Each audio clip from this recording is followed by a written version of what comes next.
গ্রামে ৩০ বছর ধরে কোনো পুরুষের প্রবেশ নেই, তবুও সেই গ্রামে নারীরা গর্ভবতী হয়ে পড়েছেন, দিব্যি বংশবিস্তার করে যাচ্ছেন। ইসলাম বলেছে মহান আল্লাহ তাআলা শুধু মা মরিয়ম আলাইসাল্লামকে পুরুষবিহীন সন্তান দান করেছিলেন। তাহলে এই গ্রামে পুরুষবিহীন সন্তান জন্মদান এটি কিভাবে সম্ভব? নাকি এর পেছনে রয়েছে অন্য কোনো কারণ?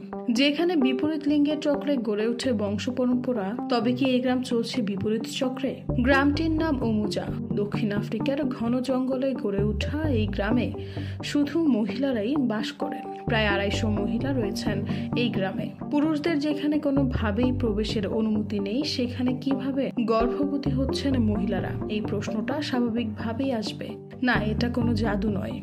পুরুষের প্রবেশ নিষিদ্ধ হলেও রাতের বেলায় বহু পুরুষ চুপিসারে এই গ্রামে ঢোকেন। মহিলারা তাদের মধ্য থেকে নিজেদের পছন্দের মানুষের সঙ্গে শারীরিক সম্পর্ক তৈরি করেন।